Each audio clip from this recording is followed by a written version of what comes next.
Another day in the life of the renovation. Blue, as usual, sleeping.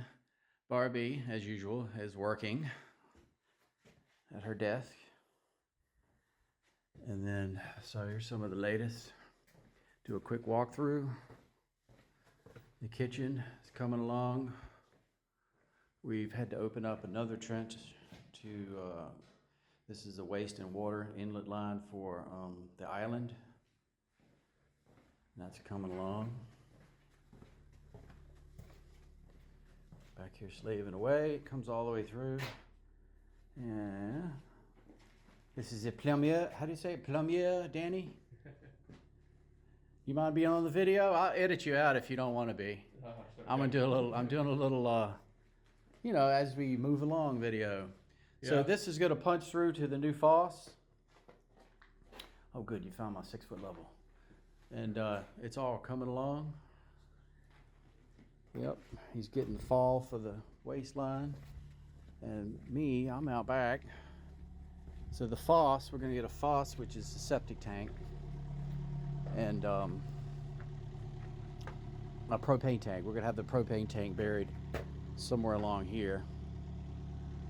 And then the fosse will be over there, kind of right in front of the skid steer. I mean the Mini X, which they call a digger over here.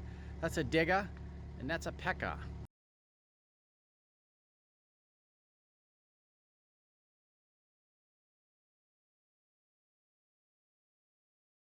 So, yeah, all this says the old septic line. I'll have to have a guy come in Monday who's actually going to load all this in his trailer and haul it to his farm and dump it. So I could probably put it in my pond, but it's getting kind of full, and yeah, he'll do it pretty cheap. So, but yeah. So here where it gets interesting. I've got this small patch right here to finish, and that's it, to break it up. But unfortunately, I'll be doing most of this operation with one hand. It's not my first rodeo, not my first time using a Mini X, but it's my first time doing it with one hand. I've got one hand holding my phone / camera. And but here we go.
That's actually fun. I imagine if you did that for a living, it would get old after a while. I'm gonna head back inside and get busy on that. Okay, work continues in the back room. Well, work's going on everywhere, but that's what I'm working on. The plumber is roughed in, or not roughed in, dug the trench for the rough end for the waistline. And that leg will come in here. There'll be a powder room where the old grease trap was for the kitchen. This stairway is gone. Remember, there used to be a stairway that went down, a landing there, and then turned right. And I'll put the beam back, or a beam, probably build that cinder block wall up to support the beam, or just see if I can't sister a beam in to the existing one. And then this will all be floor space all through here. So we've regained that floor space. You know, these steps were added. I've said this before, when they closed that door off, there was no access up here. So I put the stairwell in. And then on an earlier episode, I took the stairwell to the attic out. And in replacement of that, we'll probably put some drop down, a pull down stairwell over there at some point somewhere. That's the few treads. I'm chucking the treads out back, the remnants of the stairs. And yeah, the treads are pretty beefy. We got a temporary hot water heater set in there. We rerouted all the lines just to get them out of the way.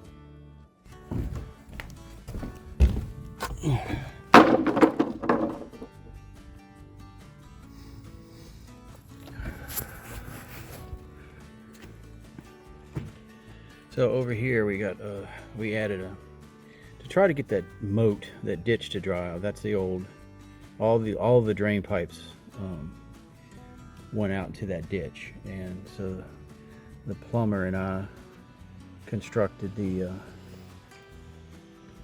well, obviously he constructed the, I dug the ditch out and he put the pipe in, so hopefully now everything will drain out through the channel out back, and that ditch can dry out. The reason we did that is because we've roughed in or dug the trench for the main drains up top, and we don't want them to be below that water line, and then basically just let all that lovely water come into the kitchen. So the goal is to try to get this dried out before we punch through the wall.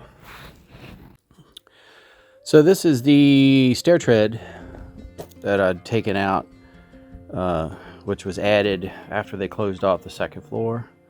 And I mentioned this earlier, so unlike the traditional stringer that's cut from a 2x12, this is literally notched out, which is very cool. You can see the pieces are actually set in. This is the underside, so the nails, as you see there, were it tacked the treads in and the risers from the underside. Pretty cool. It is a hunk of oak. It is saddening that this has to be cut up for firewood. It's hard to say how old it is. From where it was placed in my house, it was probably on its second life. It wasn't original, meaning it wasn't originally built for that staircase or that stairwell. It was added later, we believe. And that's very common, to repurpose a lot of stuff. I think it's going to have one more purpose, and that's to keep my lovely wife warm. She likes her fires. And so there's been a lot of this where the wood is old, it's oak, it's super hard. And I've tried, I just don't have the tools to finish it, to get it down. Don't have the time or the tools. And honestly, the hardest part is the nails. It's not so much finding the nails. A lot of times it's just getting them out. I mean, they've been in there and that oak is so hard, they end up breaking. And then you have to dig them out. And by the time you dig them out, you got a massive hole. So each piece, I do keep a lot, but I have to look at each piece and determine if it's worth 2 hours digging nails out. And then on your equipment, if you miss one, and I'm not going to go out and buy one of those wand metal detectors. That's one way to do it. Or, other ways, to magnets and all that. I don't know. And it was spliced together too. Actually, you can see down here where it was two large boards that were spliced together with bolts. There's the splice right there, and the bolt. There's two bolts. But anyway, it's beautiful.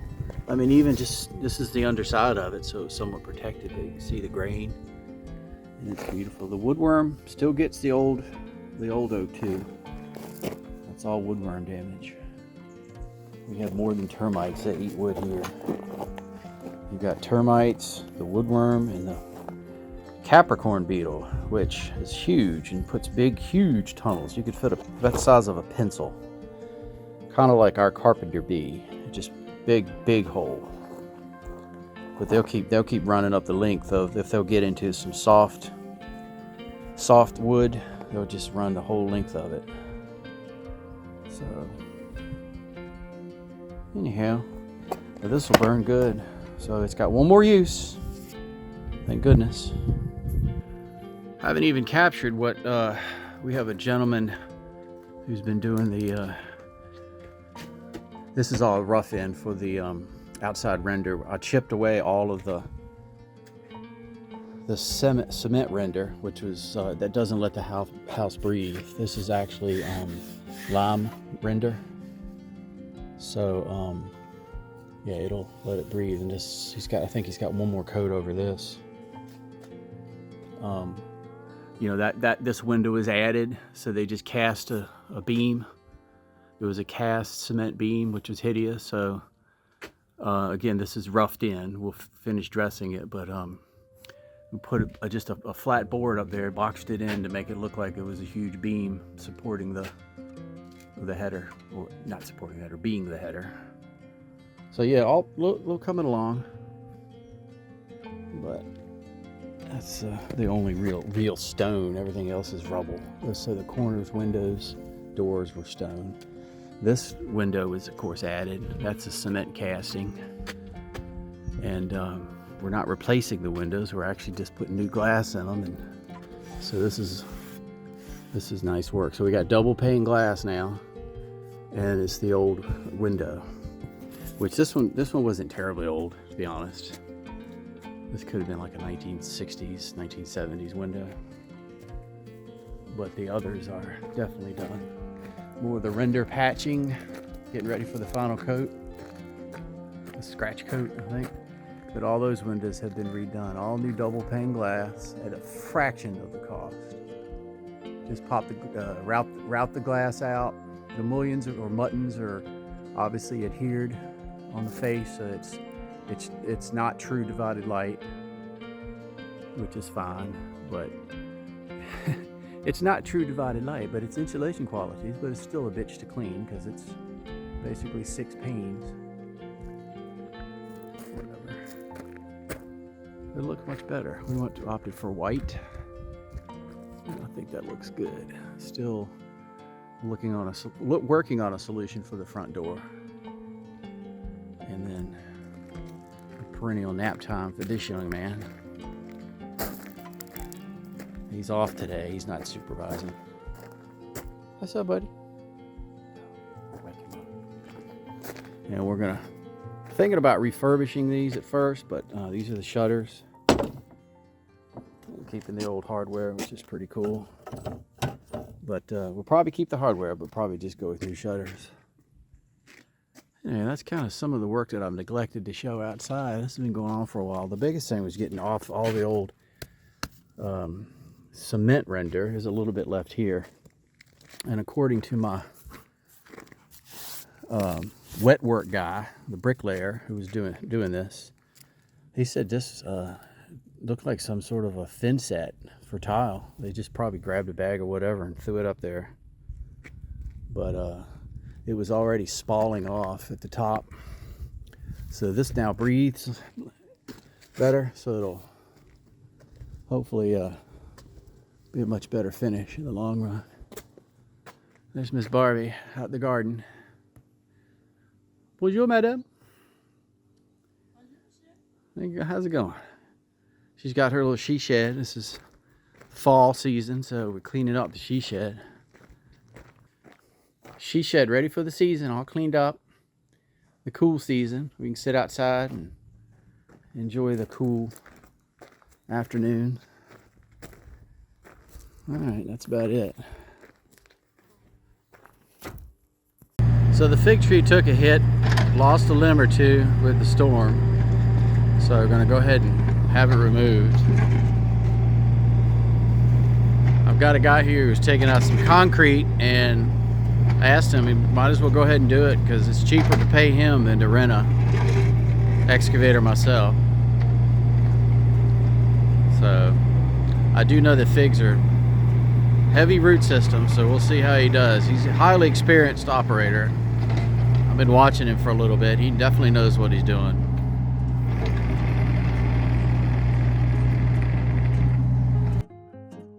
So I know a lot of you are saying, why are they taking this beautiful fig tree out? It was pretty diseased, and I think that was the reason when the storm came through. It just it tore several branches off. You can see the whole center of that tree is gone. So don't despair. We have plans. We have a big landscaping plan, and we'll have lots of trees and shrubs and flowers. So it'll be nice.